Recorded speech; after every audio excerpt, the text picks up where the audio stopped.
Cette semaine, je vous emmène en balade au pays d'Alençon. Alençon est situé dans le département de l'Orne, en région Basse-Normandie, à une centaine de kilomètres au sud de Caen. J'ai souhaité cette semaine vous faire découvrir cette ville qui est surtout connue pour son fameux point d'Alençon, une technique de dentelle unique au monde. Une technique si unique qu'elle a même été inscrite en 2010 par l'UNESCO au patrimoine culturel et immatériel. Rendez-vous compte. C'est avec Johanna, la conservatrice du musée des Beaux-Arts et de la dentelle d'Alençon, que je découvrirai l'histoire de cette dentelle qui est intimement liée à un roi visionnaire, Louis XIV. Louis XIV et son ministre des Finances, Colbert, se disent il y a vraiment un art à développer pour concurrencer Venise qui, à l'époque, engrange en fait des richesses colossales grâce à la dentelle. Je ferai un arrêt également à l'atelier national du point d'Alençon, car ici, Bénédicte et ses 9 dentelières perpétuent cette tradition et son savoir-faire complexe. Au cours de cette balade, je vous ferai découvrir un village comptant parmi les plus beaux de France, Saint-Seinery-le-Géré, dont le château fut assiégé par Guillaume le Conquérant en 1060. Et c'est justement avec un autre Guillaume que nous déambulerons au cœur de ce magnifique endroit en parfaite harmonie avec la nature environnante. On est au milieu des Alpes-Mancelles parce qu'on a le Mans pas loin. Et on a également le point culminant de l'ouest de la France. Au cœur du parc Maine-Normandie, nous irons à la découverte du château de Carouge, dont la silhouette ainsi que son jeu de couleurs en briques rouges en font l'un des plus beaux édifices du département de l'Orne. Matériaux de construction qui sont l'argile d'ici, la pierre d'ici, et qui composent, voilà, à la faveur de l'assemblage du talent des maîtres maçons de l'époque, ce château. C'est sur le circuit des Ducs, à Essé, que je vous montrerai mes talents de copilote. Grâce à Alain, je vais être initié au rallycross. Séance de hop garantie. Vous l'aurez compris, Alençon mérite qu'on s'y arrête le temps d'un week-end. Un point, c'est tout.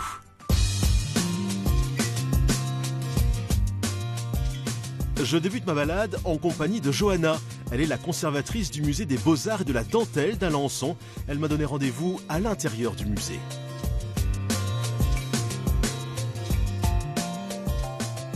Bonjour Emmanuel. Bonjour. Vous allez bien ? Ça va très bien, merci de m'accueillir dans ce musée de la dentelle, c'est assez impressionnant. Quel travail incroyable. C'est merveilleux. Elle remonte à quand cette dentelle d'Alençon ? Oh, la dentelle d'Alençon, on peut vraiment la faire commencer au XVIIe siècle. Ouais. C'est un moment où, dans l'histoire de l'Europe, il y a une véritable rivalité entre les différents royaumes sur le champ de la dentelle, où Louis XIV et son ministre des Finances, Colbert, se disent il y a vraiment un art à développer pour concurrencer Venise qui, à l'époque, engrange en fait des richesses colossales grâce à la dentelle. Et donc ils mettent en place une grosse machinerie avec l'instauration de manufactures royales de dentelle. Si je comprends bien, c'est vraiment du protectionnisme. C'est exactement ça. Ah oui. Un État a toujours eu besoin d'argent, particulièrement peut-être le roi Soleil qui a fait énormément de campagnes militaires. Ils avaient besoin de lever des fonds. Et tout cet argent qui partait à l'étranger, cette fuite des capitaux, c'était impensable dans l'esprit bien fait de Colbert, donc qui effectivement joue la carte du protectionnisme pour donner naissance à un patrimoine français d'excellence. Déjà le Made in France à l'époque, quoi. Oui, tout à fait. Parce que quand Colbert décide comme ça de créer ces manufactures royales ici à Alençon, c'est quoi ? C'est-à-dire que toutes les femmes d'Alençon faisaient de la dentelle ? Comment ça se passait en fait ? Alors il y avait énormément de dentelières sur le territoire alençonnais avant l'instauration des manufactures, donc il y a déjà une concentration de forces vives. Et un savoir-faire, quoi. Et un savoir-faire. Aux plus grandes heures de la manufacture et au XVIIIe siècle, on estime qu'il y a eu jusqu'à 8000 dentelières à travailler sur le territoire alençonnais. Ah, c'est énorme. À l'époque de Louis XIV et puis après sous Louis XV, Louis XVI, porter, afficher de la dentelle, c'était une façon de montrer aussi son pouvoir et son argent, c'est ça ? Exactement, c'est véritablement ce que l'on peut appeler un marqueur social. La dentelle à l'aiguille, elle est extrêmement raffinée, c'est ce qui se fait de mieux dans les arts textiles, et donc elle est extrêmement chère. Forcément, elle dit beaucoup de choses sur qui vous êtes. La révolution industrielle, ça marque un peu le coup d'arrêt à cette dentelle qui se fait à la main, là, c'est ça ? Oui, l'industrialisation, clairement, ça fait du mal aux arts manufacturiers et particulièrement à la dentelle au point d'Alençon qui subit la concurrence de la dentelle mécanique qui se développe très très fortement dans le dernier quart du XIXe siècle. Oui, on voit que c'est vraiment un travail d'une précision, d'une minutie, c'est assez étonnant, quoi. Oui, la dentelle au point d'Alençon, c'est vraiment la dentelle la plus fine du monde, la plus techniquement aboutie. Et d'ailleurs, si vous voulez, je peux vous montrer une pièce que j'ai sortie des réserves, justement, pour votre venue. Ah bah volontiers, c'est par où, là? Oui, par ici.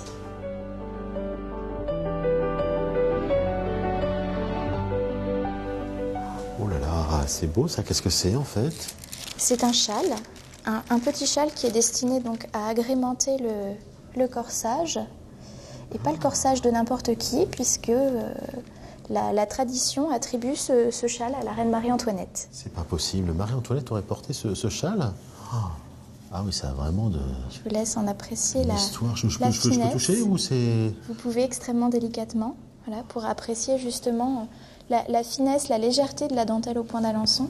Et ça, par exemple, un châle comme celui-ci, ça représente combien d'heures, de semaines, de mois de travail?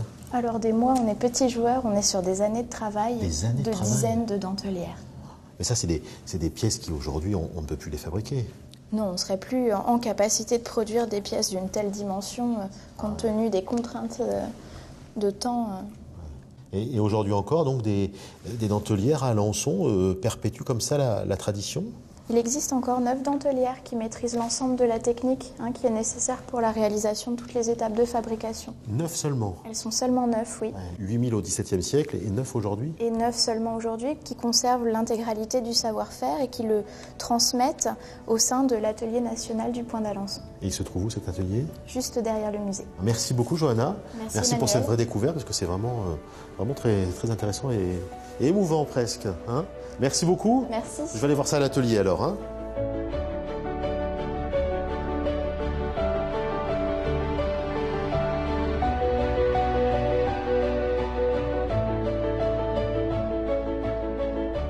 Alors, est-ce que c'est ici Bénédicte? Bonjour. Bonjour. Comment allez-vous? Ça va très bien, merci de nous accueillir dans cet atelier donc la dentelle d'Alençon. Mais j'imagine que c'est un travail extrêmement minutieux. On peut comme ça travailler toute la journée, toute la semaine sur des choses aussi précises, aussi petites finalement? Oui, mais nous travaillons essentiellement le matin pour la dentelle et l'après-midi, nous avons des ouvrages de broderie. Mais ça fatigue les yeux au bout d'un moment? On peut faire ça toute une vie ou On peut faire ça toute une vie si on fait quand même attention. Déjà, nous avons une très bonne lumière. Ouais, c'est ça. Nous avons aussi des visites chez l'ophtalmo tous les ans. Ah, c'est ça. Et donc, tout est fait à la main avec une aiguille, un fil et de bons yeux. Ouais, de bons yeux. Et pas de machine ici, hein? Non, pas de machine. Rien de mécanique. Non.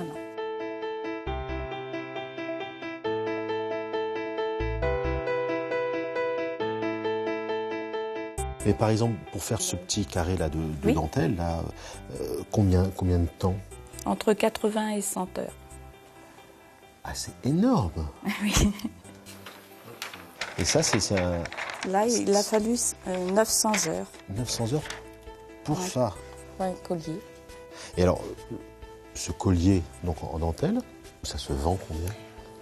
On met un zéro derrière, c'est-à-dire ça vaudrait environ 9 000 euros.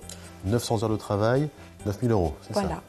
Eh ben, merci beaucoup Bénédicte, c'est un super travail. Merci infiniment pour toutes ces explications et travaillez bien. Merci beaucoup Bénédicte, merci, à bientôt.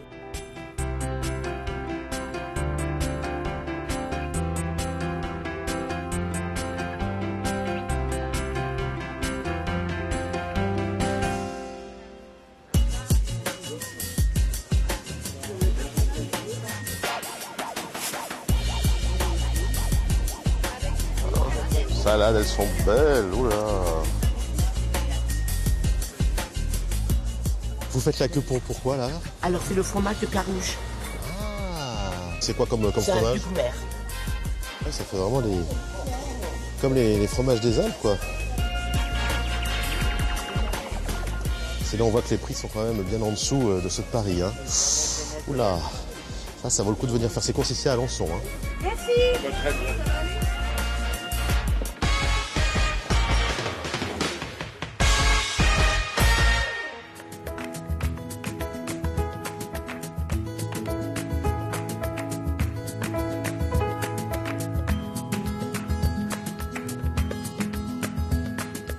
vous viendrez visiter le pays d'Alençon, surtout ne loupez pas le petit village de Saint-Sénary-le-Géré. C'est un endroit absolument remarquable, l'un des plus beaux villages de France. Je vais retrouver Guillaume, il est né ici, il adore son bourg, son village.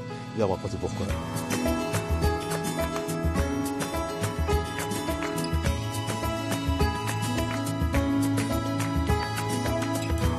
Ah, Guillaume! Bonjour Emmanuel. Quel endroit magnifique, la Saint-Sénary, c'est vraiment très beau. Ça fait partie des quoi, des 100 plus beaux villages de France, ouais. On accueille au point info du village à peu près 10 000 personnes par an. D'accord. Ouais, c'est très touristique. C'est un village étonnant, là je vois beaucoup de rochers, des choses comme ça. On est au milieu des Alpes Mancelles. Les Alpes Mancelles? Oui, alors les Alpes c'est un peu prétentieux, mais Mancelles parce qu'on a le Mans pas loin. Ah, c'est ça, oui. Et on a également le point culminant de l'ouest de la France qui est le mont des Avaloirs à 417 mètres. Et l'origine de Saint-Sénary, ça vient d'où en fait? Alors ça c'est une grande histoire, il faut que je vous la raconte Emmanuel. Je vous emmène dans une petite chapelle, vous allez tout comprendre. Ah, c'est-à-dire que l'origine du village c'est une chapelle? Ah, c'est pas une chapelle, mais c'est dans la chapelle qu'est l'explication.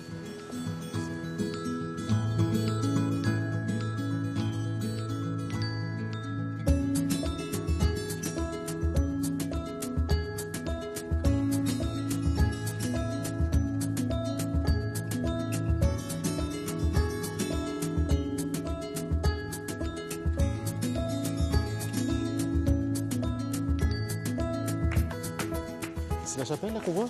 Gagné. Toute petite chapelle dans son cercle de verdure. Et pourquoi on a fait une chapelle à cet endroit-là? Alors justement, elle a été construite en l'honneur de Saint Sénary. Sénary était un ermite italien qui s'est retrouvé ici au 7e siècle. Ouais. Pourquoi la chapelle est ici? Alors elle a été construite en son honneur, mais plus tard, au 15e siècle. Voilà, c'est par là. C'est sympa, hein?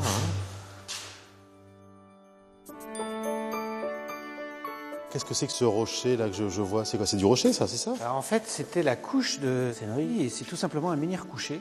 C'est-à-dire qu'il dormait là, sur la partie plate du menhir? Voilà, c'était tout simplement son lit d'ermite. Ah ben non, c'est un lit très ferme là, pour le coup. Hein. Oui, complètement, ouais.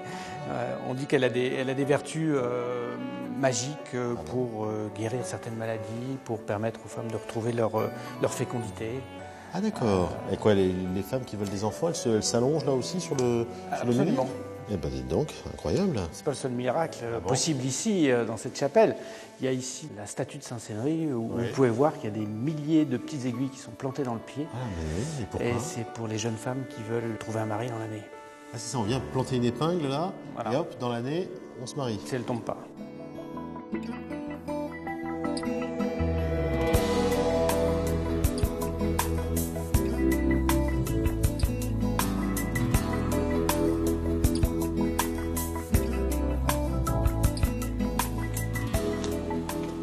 Vous êtes né ici, hein, vous, Guillaume? Oui, je suis né ici. Ouais. C'est pour ça qu'il y a cet attachement comme ça à ce village. Oui, c'est vrai. Ouais.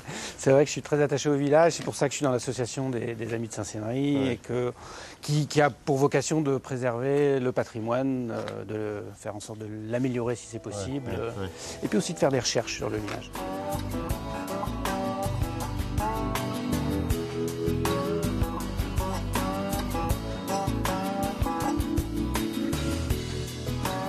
Oui, Emmanuel, je vous emmène dans une vieille auberge. L'auberge des Sœurs Moisies. Les Sœurs Moisies? Pourquoi? Qu'est-ce qu'il y a là-bas? C'était un repère de peintres, et notamment des peintres parisiens, sont venus au 19e avec l'arrivée du train à Alençon. Ah, très bien. Et ils venaient à Saint-Sénary pour le cadre.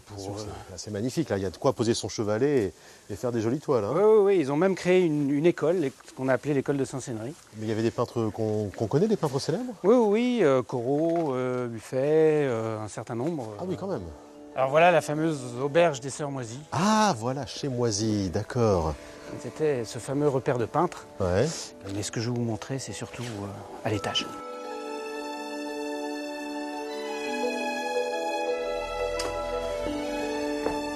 Donc voilà la salle des décapités. Salle des décapités? Pourquoi ça? Parce que, comme vous pouvez le voir, ce sont uniquement des têtes en ombre chinoise. Incroyable! Mais qui a fait toutes ces têtes? En fait, elles ne sont pas signées en tant que telles, mais c'est toute l'école de Saint-Sénéry, tous les peintres qui venaient ici, qui, à la lueur d'une bougie, le soir, à la veillée, peignaient sur les murs. Ça représente les habitants du village, des peintres, des gens de passage. On a identifié à peu près les 3/4 des personnes qui sont peintes ici.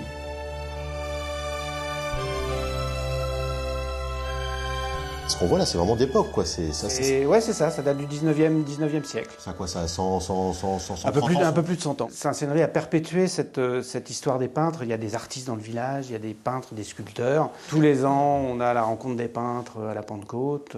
C'est ça, oui. Il n'y a pas que Giverny, il n'y a pas que Barbizon, il n'y a pas que chose comme ça. Il y a aussi Saint-Sénéry, quoi. On parle du petit Barbizon normand. Ah ben voilà, oui.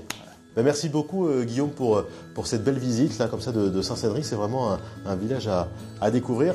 Je vous conseille de le découvrir, les amis.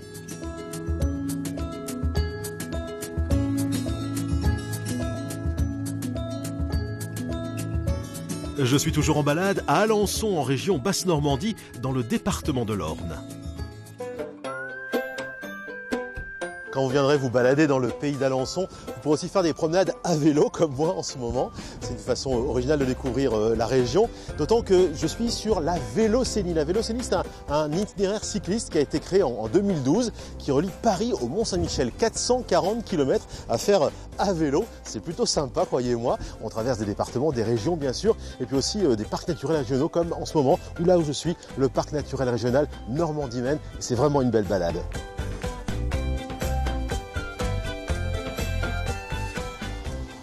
Je profite d'être sur la Vélocénie pour me rendre au château de Carouge. Le château est vraiment très beau, il a traversé les siècles tout en restant dans la même famille. Depuis 1936, c'est maintenant une propriété de l'État, c'est un monument national. Je vais retrouver Xavier, c'est l'administrateur du site.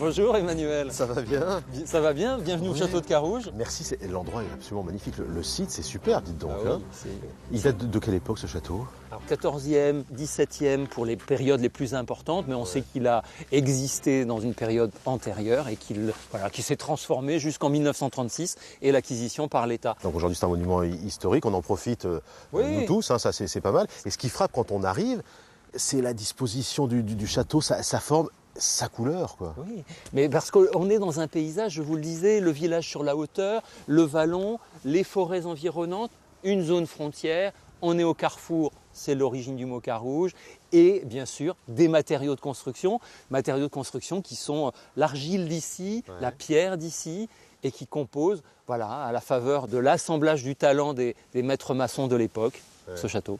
Et ce château donc a été construit ici. Vous parliez de frontière, c'est quoi? C'est la frontière entre la Normandie et le Royaume de France, c'est ça? C'est à peu près ça, oui. À des époques où évidemment le paysage et le pays n'est pas composé comme on le connaît aujourd'hui. Ce petit château, qu'est-ce que c'est là? C'est le Châtelet d'entrée. C'est par là que, logiquement, si vous n'étiez pas venu par le parc, vous auriez pu passer sous ce porche-là. C'est un petit château Renaissance qui commande l'entrée du domaine. Ouais, ces tourelles rondes, là, ça tranche un petit peu par rapport au château, quoi, qui est plus massif. Là, on voit bien le côté donjon initial. Donc, la rusticité, la massivité, contrairement à ce petit château Renaissance qui montre là que l'art de cour, l'influence de l'Italie a fait son œuvre. Ouais. C'est joli cette entrée, hein, dites donc. Et alors là, on entre dans cette cour, là, c'est assez spectaculaire. Là, le contraste se fait entre cette dimension défensive, le donjon au pied duquel nous trouvons, et puis le développement de ce château qui, au fil des siècles, prend cette forme d'une demeure organisée autour d'un rez-de-chaussée destiné à devenir des communs, et puis l'étage où se développent les grands appartements où nous irons tout à l'heure. Le château est toujours meublé. En 1936, l'État achète ce château avec l'ensemble du mobilier et des tableaux, mais n'achète pas les objets du quotidien que le dernier propriétaire vend ici dans une vente publique dans la cour. Ici même, quoi. Ici même. Il sort la Il sort tout, vaisselle, la vaisselle, l'argenterie, le linge de maison, les bibliothèques. Il vide les livres. Tout est vendu ici dans la cour. C'est quoi? C'est les habitants du coin? De mémoire d'habitants. C'est une sorte de brocante. Oui, et ça a beaucoup marqué les habitants des environs, parce que de mémoire d'habitants, on a tous ici, quelque part dans un grenier, quelque chose qui vient du château de Carouge. C'est vrai. Nous entrons dans le grand salon, nous retrouvons effectivement l'art de vivre des Leveneurs de Tillières, avec cette organisation d'un salon qui est à la fois dédié au jeu, à la musique, à la conversation, à la littérature, et un environnement qui est aussi la mise en scène de toute une dynastie avec des portraits, portraits de famille.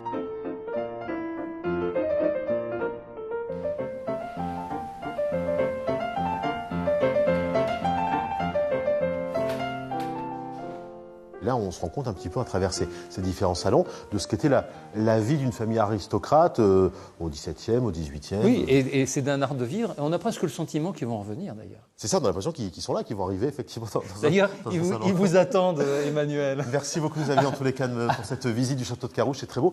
Ouvert toute l'année, hein? Ouvert toute l'année. C'est bien le sens de notre mission ici, recevoir et donner à voir. Absolument. Et c'est notre patrimoine, ce sont les monuments nationaux. Tout à fait. Ça, c'est important. À bientôt. Merci beaucoup.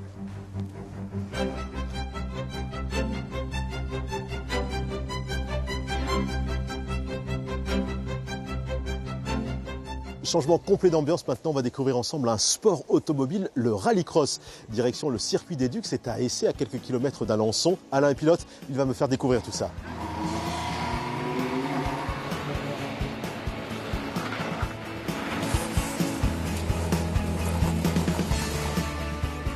C'est impressionnant cette voiture.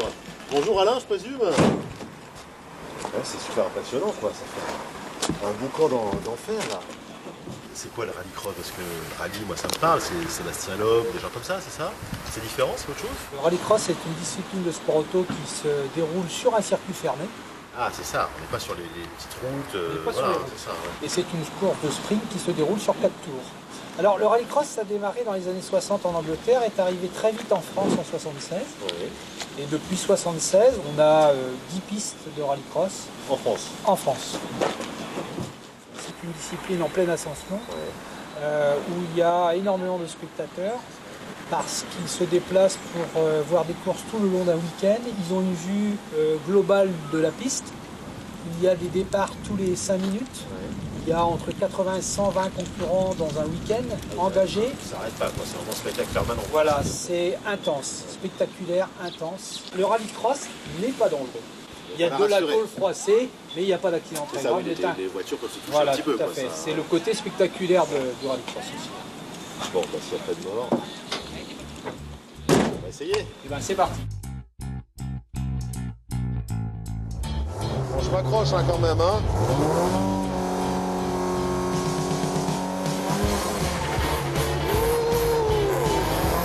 Ah ouais, ça fait comme les manettes.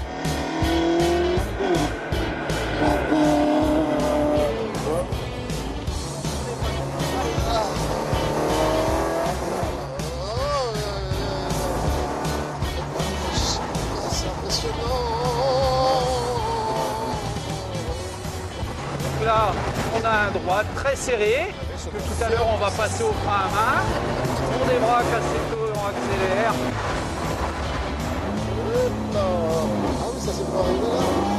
Les voitures, une fois qu'ils ont fini leur manche, repartent dans leur paddock et passent par là. Nous, on va se replacer sur la ligne d'arrivée. Et c'est juste extra, ça fait des sensations les enfants. C'est costaud, hein. Ouh. Ah, c'est bien ça. Ouh.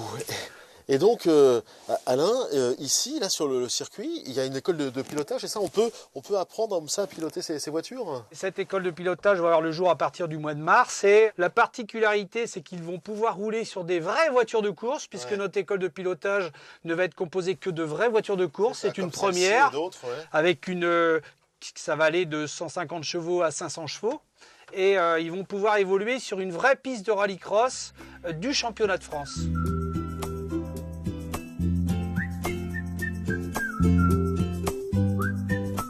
L'histoire de se balader, c'est déjà fini. J'espère que vous viendrez bientôt à votre tour découvrir le pays d'Alençon. Vous pourrez évidemment venir admirer la finesse de la dentelle d'Alençon avec son fameux point. Ne manquez pas non plus le château de Carouge, cette petite merveille qui a traversé les siècles. Et puis faites également un détour par le petit village de Saint-Sénary. C'est absolument magnifique. Retrouvez sur France3.fr et le Facebook d'Histoire de se balader toutes les adresses proposées. D'ici là, je vous dis à bientôt pour d'autres histoires et d'autres balades.